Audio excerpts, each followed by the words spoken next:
ఇలా కేటీఆర్ గారి గురించి మాట్లాడడం వల్లే మీరు ఈ భూదందాల గురించి బయట పెట్టారా, లేదంటే బాధితులకు న్యాయం జరగాలనా? ఒకటి బాధితులకు న్యాయం జరగాలి. నేనైతే నిజంగా నా చరిత్ర గురించి తెలుసుకున్నా 2001 నుంచి నేను రాజకీయాల్లో ఉన్నా. ఎప్పుడు కూడా వ్యక్తిగతంగా ఎవరిని నేను పేరు పెట్టి మాట్లాడలేదు. వ్యవస్థ గురించి మాట్లాడేదాన్ని, అక్కడ ఉన్న పరిస్థితులను బట్టి మాట్లాడేదాన్ని తప్ప ఎప్పుడు కూడా ఒక వ్యక్తి పేరు తీసుకొని మాట్లాడే చరిత్ర నాకు లేదు. ఎప్పుడు అట్లా మాట్లాడలేదు. మొట్టమొదటిసారి ఎందుకు మాట్లాడవలసి వచ్చిందంటే, ఒకటి ఆయన చేసిన తప్పును తప్పకుండా నేను మాట్లాడేదాన్ని. దానికి నేను ప్రిపేర్ అయినా కాబట్టి సాక్ష్యాధారాలన్నీ కూడా నా దగ్గర ఉన్నాయి. సరే, ఆ రోజు ఆయన మాట్లాడిన మాట వీడియో చూసిన తర్వాత నాకు కూడా చాలా కోపం వచ్చింది. ఎంత ఘోరమైన భాష అంటే లుచ్చా, లంగా. మా అభిమాన నాయకుడు అండి, మా భవిష్యత్తు నాయకుడు అయినా ఆ నాయకుడిని పట్టుకొని నువ్వు ఆ భాష మాట్లాడితే మాకు కూడా మంచిగా అనిపించదు కదా. మరి నా నాయకుడు నిన్ను ఆ మాటలు మాట్లాడినప్పుడు నేనేం తప్పు మాటలు మాట్లాడలేదు. నువ్వు చేసిన దందాల గురించి మాకు తెలుసు అన్నాను. ఆయన మాత్రం మీరు కేటీఆర్ గారి గురించి మాట్లాడినందుకే మీకు అక్కడి నుంచి మీకు ఆయన ఏమనుకుంటే నాకు ఆ రోజు ఉదయం తెలంగాణ భవన్ లో నేను మధ్యాహ్నం మాట్లాడినా. కానీ అంతకంటే ముందే నేను భువనగిరి పార్టీ ఆఫీస్ లో ప్రెస్ మీట్ పెట్టి చెప్పాను, ఏది బీర్లయ్య గారు ఈ విధంగా చేస్తున్నారు అని చెప్పేసి నేను చెప్పాను. అప్పటికే అది పార్టీ ఆఫీస్ కి చేరినప్పుడు మీరు అక్కడ ఎందుకు పెట్టారు ప్రెస్ మీట్, మీరు తెలంగాణ భవన్ లో పెట్టాల్సిందని అన్నారు. ఇక పర్లేదు, ఈ రోజు అంతా ఏసీబీ కేసు విచారణకు పోయినారు కేటీఆర్ గారు, ఈ మీడియాలో అంతా అదే జరుగుతూ ఉంటది. బట్ మా జిల్లాలో మా నియోజకవర్గంలో జరిగిన తప్పుని నేను ఇక్కడ చూపిస్తే బాగుంటది, అక్కడికి వస్తే జిల్లాలో పేపర్లో రాదు, స్టేట్ పేజ్ లో వచ్చే పరిస్థితి ఉండదు, ఎందుకంటే కేటీఆర్ గారిదే మీడియాలో నడుస్తూ ఉంటది అని చెప్పి నేను ఇక్కడికి వచ్చినా అని చెప్పినాను. సరే అన్నారు వాళ్ళు. తర్వాత నాకు కూడా థాట్ వచ్చింది, కేటీఆర్ గారు విచారణకు పోయిన అన్నప్పుడు మనం కూడా తెలంగాణ పోయి సంఘీభావం చెప్పాలనే ఉద్దేశంతో నేను అక్కడ పోయిన తర్వాత అక్కడ పరిస్థితులు బట్టి మాట్లాడాల్సి వచ్చింది. అక్కడున్న పరిస్థితులు బట్టి అంతే తప్ప ఇంటెన్షనల్ గా నేను ఒక వ్యక్తిని టార్గెట్ చేసుకొని మాట్లాడడం ఏమి ఉండదు.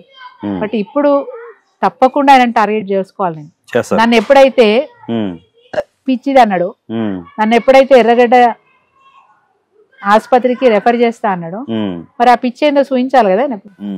ఒక మహిళ పట్ల ఎట్లా మాడాలనో తెలియదు. నీకంటే సీనియర్ను, నేను ఏజ్ లో కూడా నీకంటే పెద్దదాన్ని, వ్యవహారంలో కూడా నీకంటే పెద్దదాన్ని, ఆ మాత్రం కూడా సంస్కారం లేని మాటలు నువ్వు మాట్లాడినావు. ఈ ఒక్కటి కాదు, నా గురించి చాలా సందర్భాల్లో చాలా రకాలు కూడా మాట్లాడాను. నేను అవన్నీ అంటే చిల్లర భాష మాట్లాడతాను, తెరువు పోద్దు అనుకున్నా కాబట్టి ఇప్పటి వరకు మాట్లాడలే.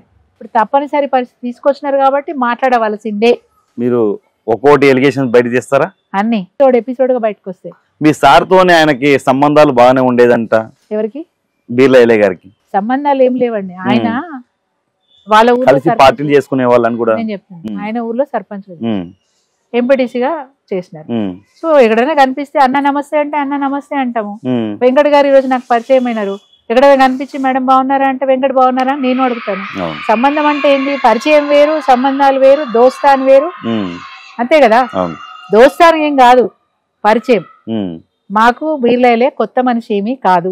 2001 నుంచి నేను బీర్లయ్యలో నేను గుర్తుపడతాను, మా సారు గుర్తుపడతారు, అంతే కదా. మా నియోజకవర్గం, నా మండలం, నా సొంత మండలం యారుగుట్ట మండలంలోనే ఆయన ఊరు ఉంటది, యారుగుట్ట మండలంలోనే నా ఊరు ఉంటది, అంతే తప్ప వాళ్ళకి మా ఆయనకి ఒకవేళ ఫ్రెండ్షిప్ ఉన్నా తప్పేం లేదు.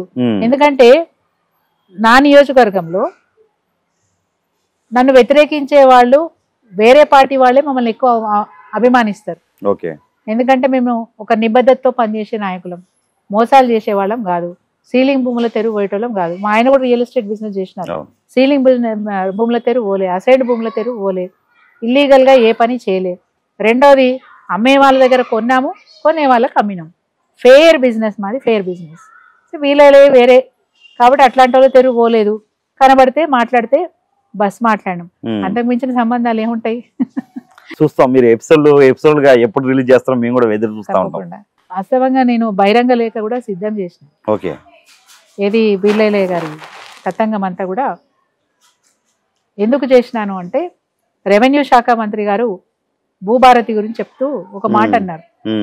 ఇప్పుడు ధరణి కాదు, భూభారతి తీసుకొచ్చినాము, దీనివల్ల ఎక్కడ కూడా అక్రమార్కులకు అవకాశం ఉండదు, ఎక్కడన్నా అక్రమార్కులు ఏదైనా తప్పు చేస్తే వెంటనే బయటపడిపోతుంది, వాళ్ళ మీద చాలా కఠినమైనటువంటి చర్యలు తీసుకుంటారని ఒక స్టేట్మెంట్ ఇచ్చారు. ఓకే. సో వారి మాటల్ని నమ్మి అది విశ్వసించి నేను వారికే బహిరంగ లేఖ రాశాను. వారికే బహిరంగ లేఖ రాసిన తర్వాత నిన్న నేను రిలీజ్ చేయాలి అది. నిన్న ఒక వీడియో చూసిన తర్వాత నేను రేపు విడుదల చేద్దామని ఆయన వీడియో ఏంటంటే రేపు రిలీజ్ చేస్తాను. నేను నిన్న చూసిన వీడియో ఏంటంటే రఘు పెట్టాడు ఆ వీడియో. ఆ వీడియోలో రఘు పెట్టిన వీడియోలో మన పొంగులేటి శ్రీనివాసరెడ్డి గారి అబ్బాయి, పొంగులేటి శ్రీనివాసరెడ్డి గారి బంధువులు ఎక్కడెక్కడ ఏది భూమిని ఆక్రమించుకున్నారు, అసైన్డ్ భూములను ఎట్లా ఆక్రమించుకున్నారు, స్వయంగా రెవెన్యూ శాఖ మంత్రికి సంబంధించిన బంధువులు, వాళ్ళ కొడుకు, వాళ్ళ పిల్లలే, వాళ్ళ బంధువులే ఎక్కడెక్కడ ఆక్రమించుకున్నారో ఆయన మొత్తం చిట్ట చదివిన తర్వాత నాకు అనుమానం వచ్చింది.